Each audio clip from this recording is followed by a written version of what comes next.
Hey singers, I'm Justin Stoney, the founder of New York Vocal Coaching, welcoming you to episode 20 of Voice Lessons Online. This is the show where passionate voice teachers from all over the world help us learn from some of the greatest singers of all time. Today's singer was one of the most beloved R&B singers we've ever known. Rich baritone depth, soothing pop float, and endless nuance, all spun together with charm, ease, and love. It's Luther Vandross. And it's so amazing, amazing. I could stay forever, forever. Hearing love and not leave you never. Cause we've got amazing love. Trillion days in your arms is never too much. I just don't wanna stop. Too much, never too much. Never too much, never too much.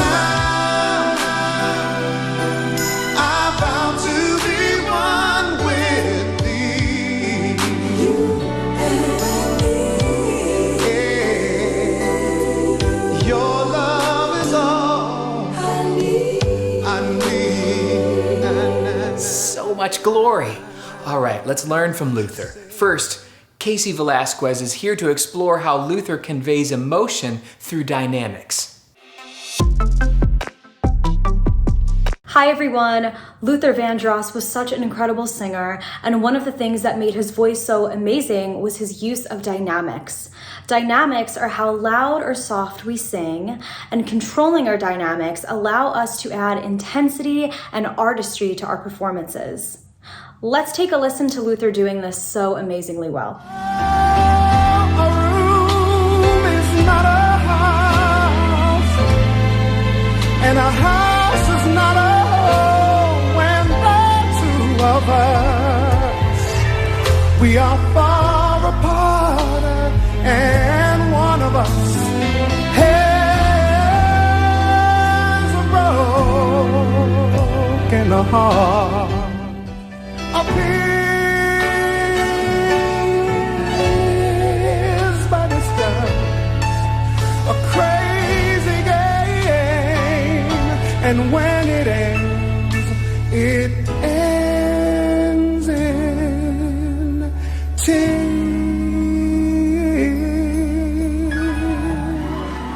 Brilliant. We can tell that Luther really understood the meaning of his songs and used dynamics to convey that to audiences and connect with them deeper. From Luther, we can learn that if we're really intentional with our dynamics and where we place them, we can create lasting impacts. Thank you all so much for having me again, and I will see you soon. Excellent, Kacey. Next, Arbender Robinson. I can't wait for this. Tell us why it's okay for singing to be easy. Hey friends, so I've had the pleasure of working with many music directors, and I've sang with many music groups, and one day I was in a rehearsal. I'm a tenor, I love to sing high, I love big powerful songs, and a music director says to me, Arbender, loud is not thrilling, but thrilling is thrilling. And this message perplexed me for a very long time, so I went back and I started looking at different artists to find someone that was thrilling while being thrilling. And Luther Vandross is the king at doing this. Sometimes it's not too big, sometimes it's not too loud, at times it's not even too high, but it's still thrilling and compelling, and audiences love it. So let's take a few looks at Luther Vandross, thinking about that idea that loud is not thrilling, but thrilling is thrilling, and see if we can find thrilling things happening in the vocals. Check it out. Yeah, yeah, ooh,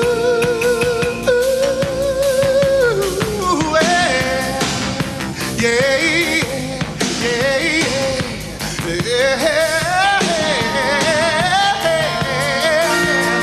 give me the reason to want you back, and why should I love you up? Do you know?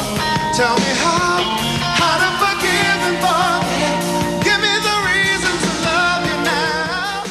And if that wasn't enough, I also want you to look at this clip, because more vocal stylings that are thrilling without always being loud or big, but thrilling is thrilling. Check this out. Ooh,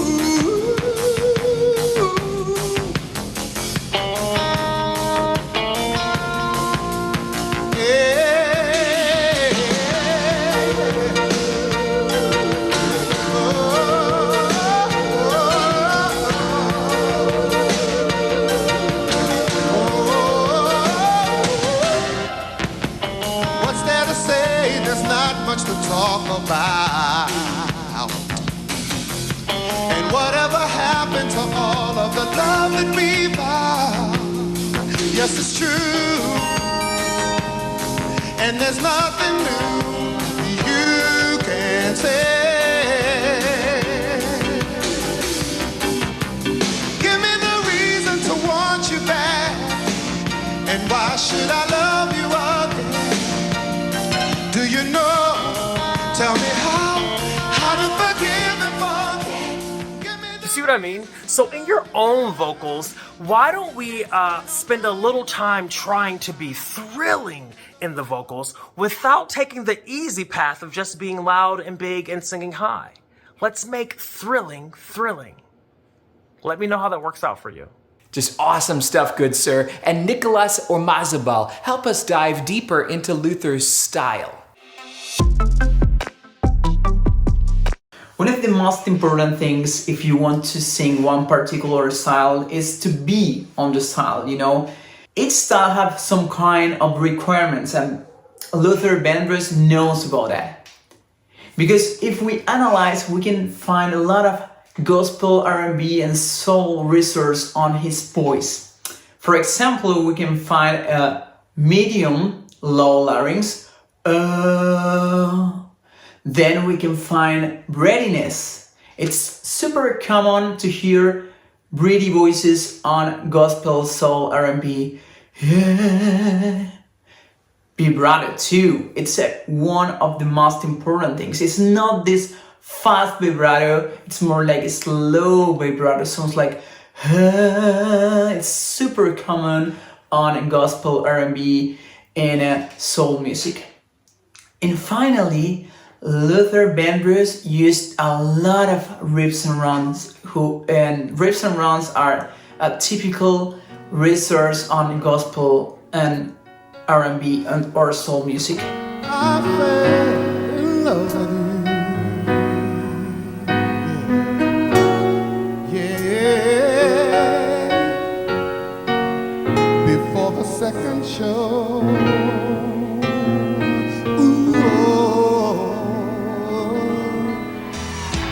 I wouldn't last for long,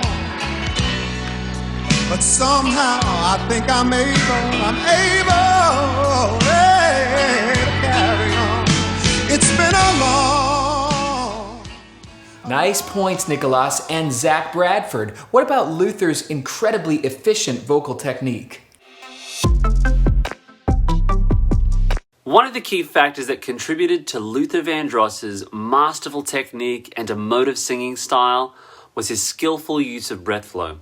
He had remarkable control over the use of his breath, allowing him to sustain long notes and phrases, to execute riffs and runs, and to infuse his performances with soulful nuance. Check it out.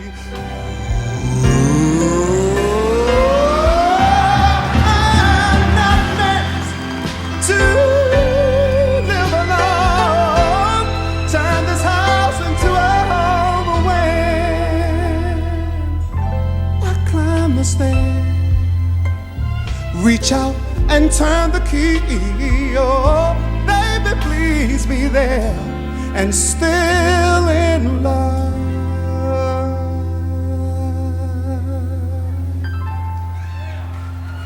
I said, still in love.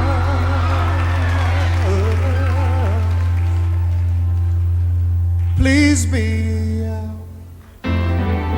still in love